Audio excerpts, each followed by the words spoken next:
Sarah Mitchell had always believed that her camera was her weapon. For 7 years, she had traveled through conflict zones across 3 continents, documenting the harsh realities of war while maintaining her role as an observer, never a participant. Her press badge and camera had been her shield, protecting her under international law and her own moral code. The assignment in Eastern Europe seemed routine at first. The region had been experiencing tensions for months, with rebel forces clashing against government troops in remote mountain villages. Sarah's editor at Global News Network had sent her to cover the humanitarian crisis affecting thousands of displaced families. She packed her usual gear: 2 cameras, extra batteries, satellite phone, first aid kit, and her lucky notebook that had survived conflicts in Syria, Afghanistan, and Somalia. Sarah arrived in the capital city on a cold Tuesday morning in November. The streets buzzed with nervous energy as civilians went about their daily lives, trying to maintain normalcy despite the distant sound of artillery. She checked into a small hotel near the press center and immediately began making contacts with local journalists, aid workers, and military officials who could provide safe passage to the affected areas. Her first 3 days were spent in refugee camps on the outskirts of the city. Through her lens, she captured the faces of families who had lost everything: elderly grandparents clutching faded photographs, mothers comforting crying children, and young men whose eyes held the hollow stare of those who had witnessed too much violence. Each photograph told a story of resilience and suffering that she hoped would move the international community to action. The breakthrough came when she met Commander Viktor Petrov, a government liaison officer responsible for media relations in the conflict zone. Petrov was a weathered man in his 50s with gray hair and intelligent brown eyes that had seen decades of military service. Unlike many officials who treated journalists as necessary nuisances, Petrov understood the importance of documenting the truth. "Miss Mitchell," Petrov said over coffee at the press center, "I can arrange for you to visit the forward positions tomorrow. There's a village called Kozara where we've been providing medical aid to civilians caught between our forces and the rebels. It would make a powerful story." Sarah leaned forward with interest. Kozara was exactly the kind of story she needed: real people affected by the conflict, not just politicians making statements from comfortable offices. "What's the security situation?" she asked, pulling out her notebook. "We control the main road during daylight hours," Petrov explained.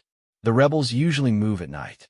Our convoy leaves at 7 in the morning and returns by 4 in the afternoon. You'll have military escort, and our medics can introduce you to the families we're helping." That evening, Sarah prepared for the trip with her usual careful routine. She checked her camera equipment twice, ensuring her memory cards were empty and her batteries fully charged. She studied maps of the region, marking the route to Kozara and noting alternative paths back to the capital. Her flak jacket and helmet, marked clearly with press in white letters, were cleaned and inspected. The morning convoy consisted of 3 armored vehicles carrying medical supplies, food, and a team of Army doctors.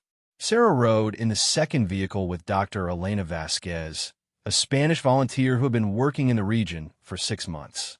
Dr. Vasquez was in her early 30s, with short, dark hair and gentle hands that had treated hundreds of war victims.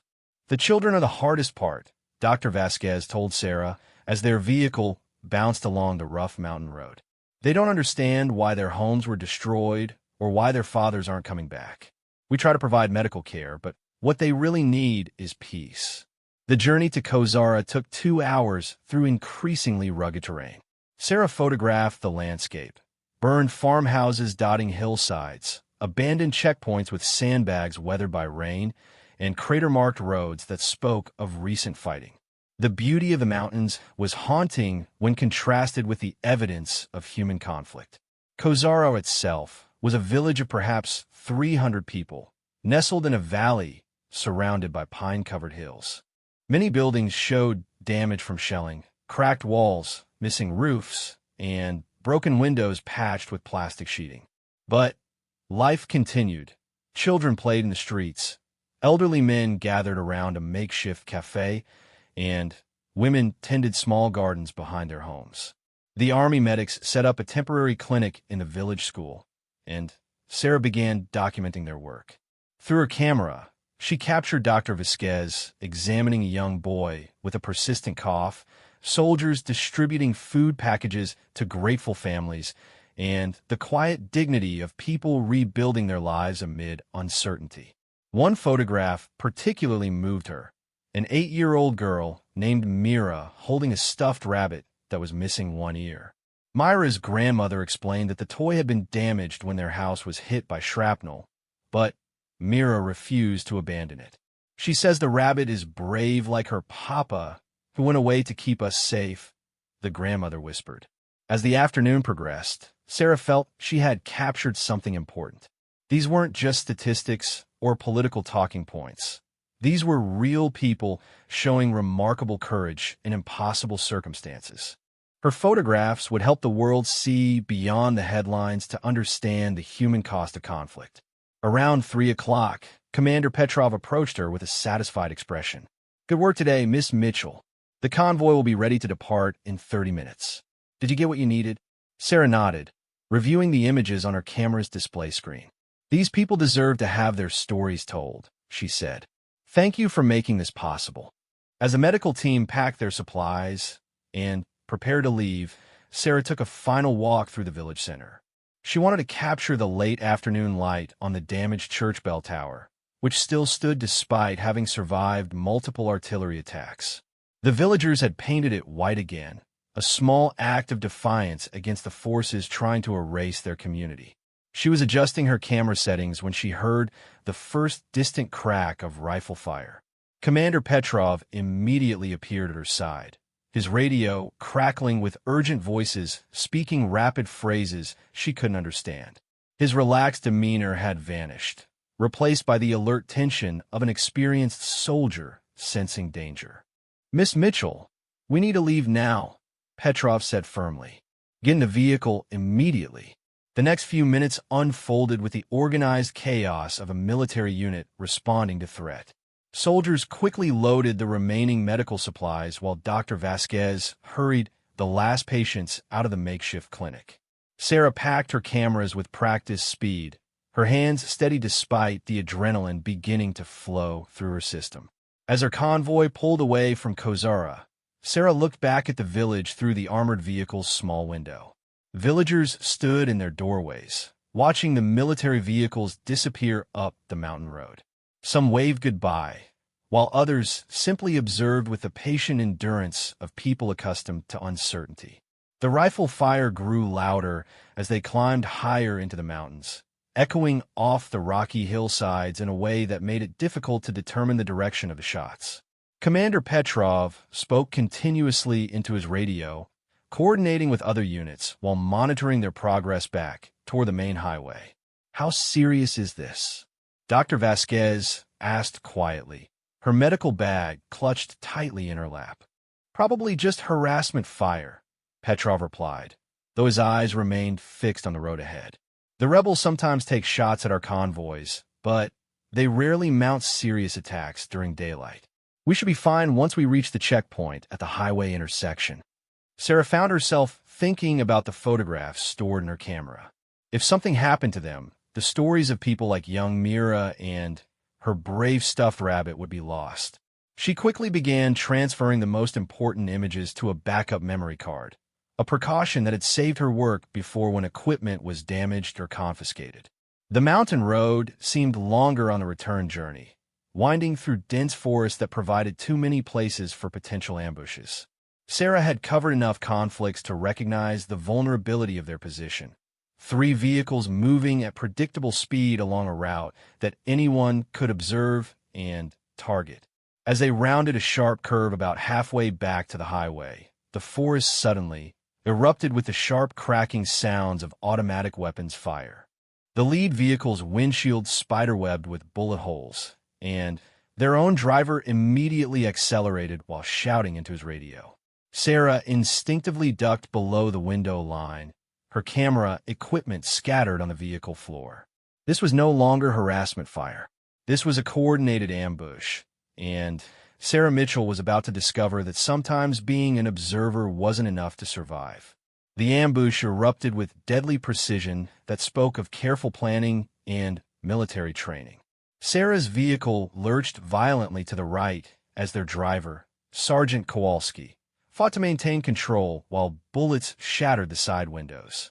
The armored plating held against most of the incoming fire, but the sound of metal striking metal filled the air with a terrifying percussion that Sarah had only heard from a distance before. "Everyone down," Commander Petrov shouted, drawing his sidearm while speaking rapidly into his radio. The convoy had been caught in a classic L-shaped ambush, with attackers positioned on both the hillside above and the forest to their right. The narrow mountain road offered no room to maneuver, and the dense trees prevented them from seeing their attackers clearly.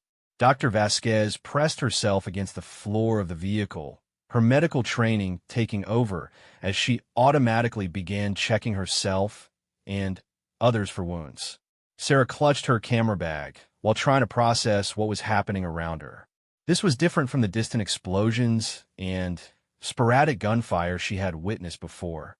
This was personal, immediate, and deadly. The lead vehicle had taken the worst of the initial assault. Through the chaos, Sarah could see it had veered off the road and struck a large pine tree. Soldiers were scrambling out of the damaged vehicle, some helping wounded comrades, while others took defensive positions behind the engine block and nearby rocks. Their disciplined response showed these were experienced troops who had survived ambushes before. "The radio in the lead vehicle is damaged," Petrov reported grimly. "We can't call for backup until we get clear of this canyon." The rebels chose their position well. The mountains block our satellite communications. Sergeant Kowalski kept their vehicle moving despite the continuing gunfire, following emergency protocols that prioritized escape over engagement when civilians were present. But as they approached the next curve in the road, a massive explosion threw dirt and rocks across their path. The rebels had detonated a roadside bomb, blocking their route and completing the trap. "Roads blocked," Kowalski announced, bringing their vehicle to a stop behind a large boulder that provided some protection from the hillside attackers. "We're not getting through that way." Sarah realized with growing horror that they were trapped in a killing zone with nowhere to run. The third vehicle in their convoy had stopped about 50 meters behind them, its occupants also taking defensive positions. The military escorts were well-trained and heavily armed, but they were outnumbered and caught in disadvantageous terrain. Commander Petrov made a quick tactical assessment while bullets continued to strike their vehicle and the surrounding rocks. "There's an old logging road about 200 meters ahead," he told Kowalski. "If we can reach it, we might be able to circle back to the highway through the forest. But someone needs to suppress the fire from that ridge." The next 20 minutes became a deadly game of movement and cover fire. The soldiers worked in coordinated teams, with some providing covering fire while others advanced position by position toward the logging road.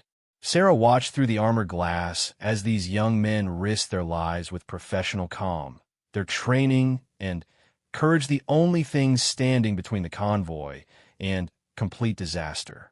Dr. Vasquez had transformed from a gentle humanitarian worker into a battlefield medic, crawling between vehicles to treat wounded soldiers. A fragment from an exploding grenade had caught Private Martinez in the shoulder, and blood soaked through his uniform despite the makeshift bandage Dr. Vasquez applied under fire.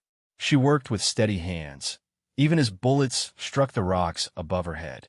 "Miss Mitchell," Commander Petrov called to Sarah during a brief lull in the firing.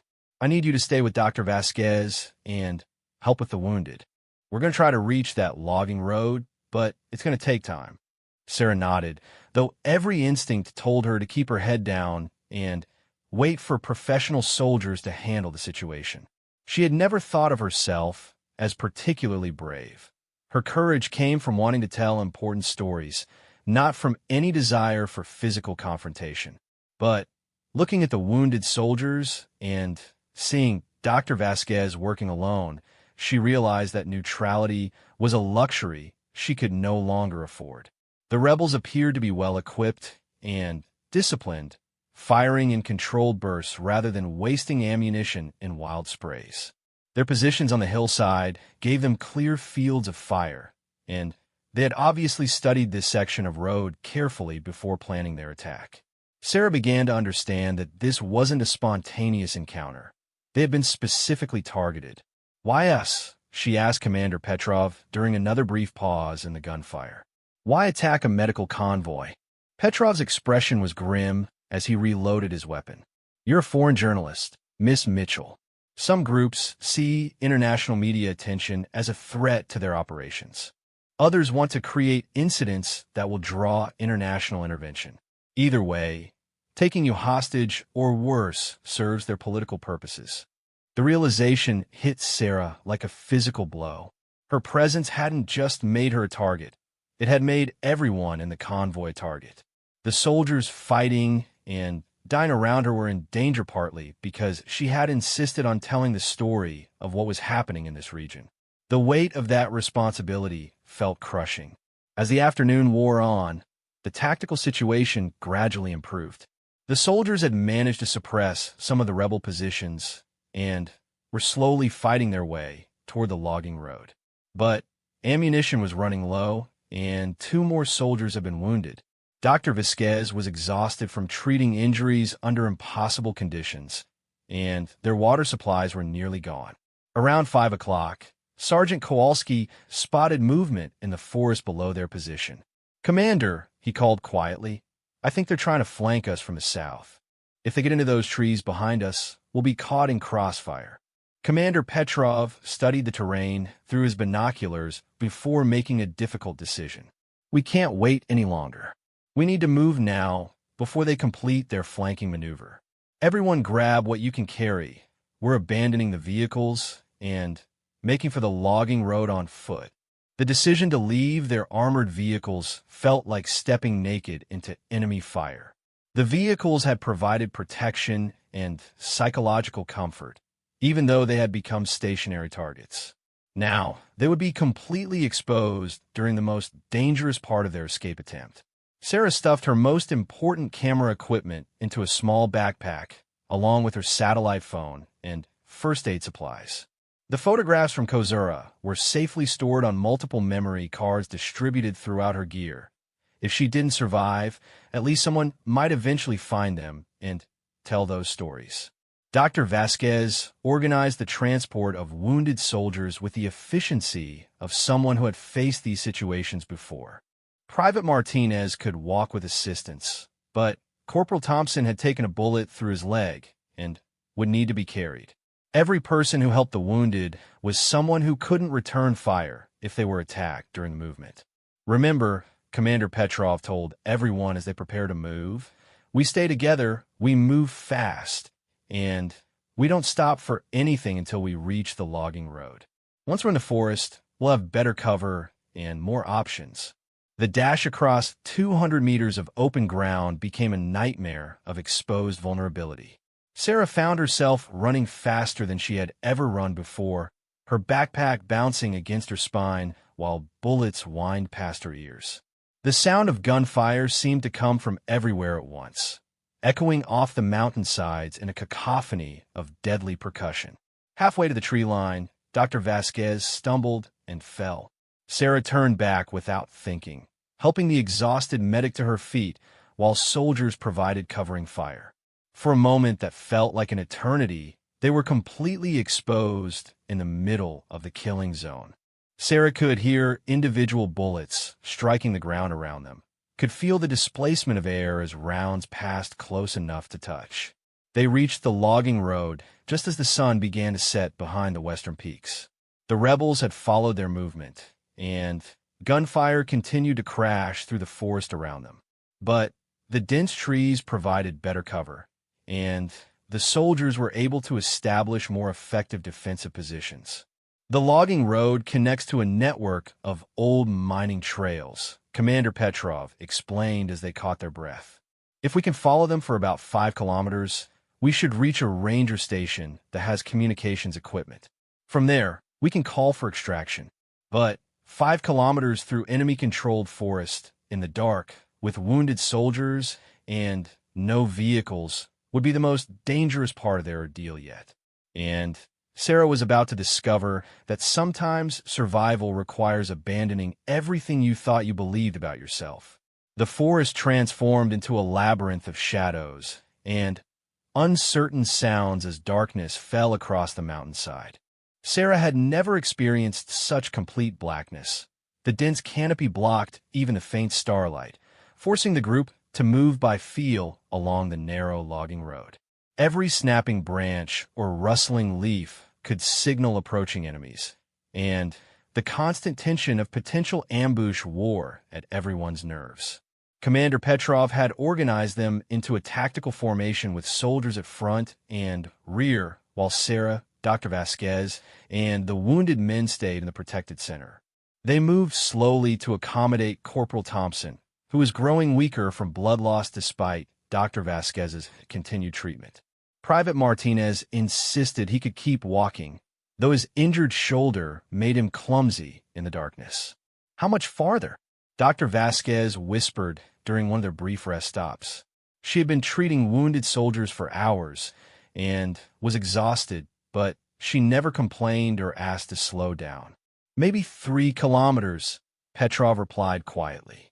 "The ranger station should have radio equipment that can reach our base. Once we make contact, they can send helicopters for extraction." Sarah tried to stay positive, but she could see the strain on everyone's faces in the dim glow of their carefully shielded flashlight. They had been under attack for nearly 4 hours. Their food and water were running low, and the rebels seemed to be tracking their movement through the forest. Several times they had heard voices and movement in the trees around them, forcing them to stop and wait in terrifying silence. Around midnight, their worst fears materialized. As they approached a small clearing where 2 logging roads intersected, muzzle flashes erupted from the darkness ahead of them. The rebels had somehow anticipated their route and set up another ambush at the junction. The lead soldiers immediately returned fire, but their limited ammunition and exhaustion put them at a severe disadvantage. "They're behind us, too," Sergeant Kowalski called out as gunfire began coming from their rear. The rebels had executed a perfect pincer movement, trapping them in the clearing with attacking forces on multiple sides. The tactical situation had become desperate. Commander Petrov quickly assessed their options while bullets snapped through the air around them. "There's a ravine about 50 meters to our left," he told the group. "If we can reach it, we might be able to break contact and circle around them."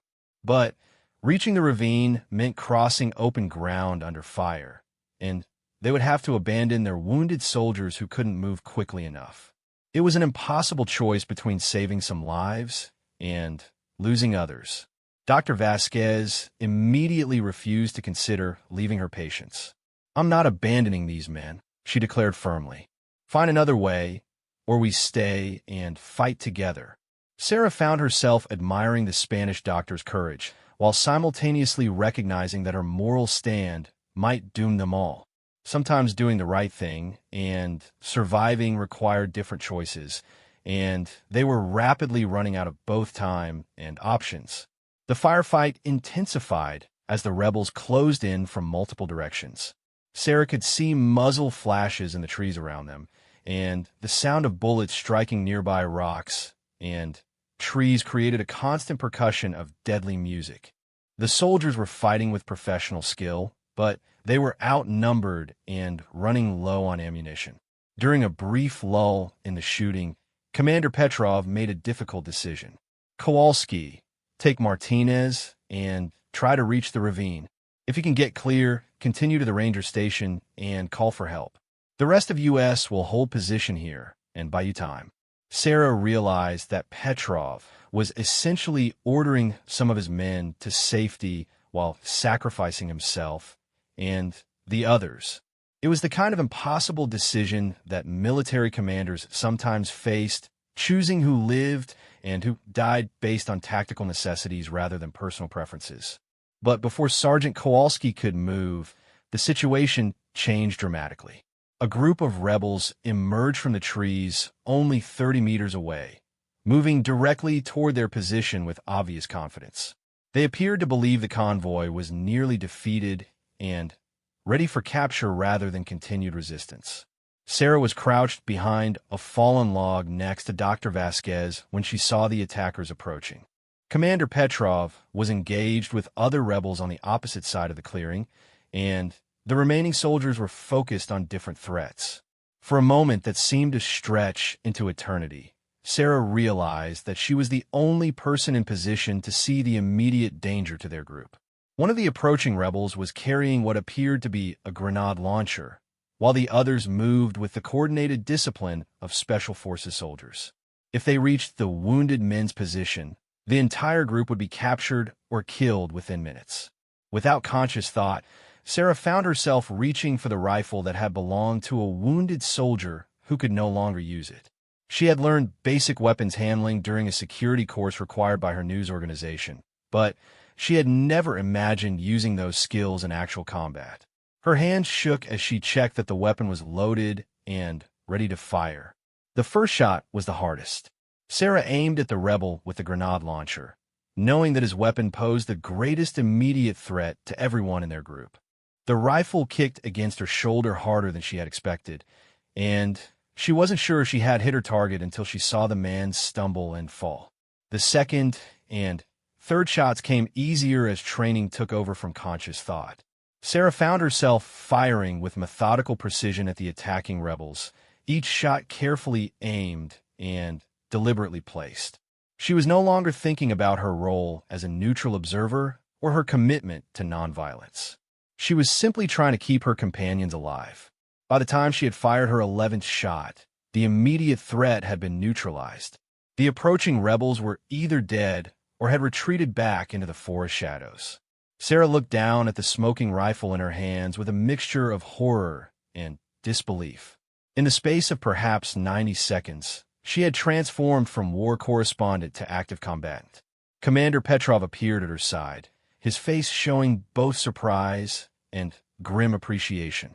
"Good shooting, Miss Mitchell," he said quietly. "You saved our lives." Dr.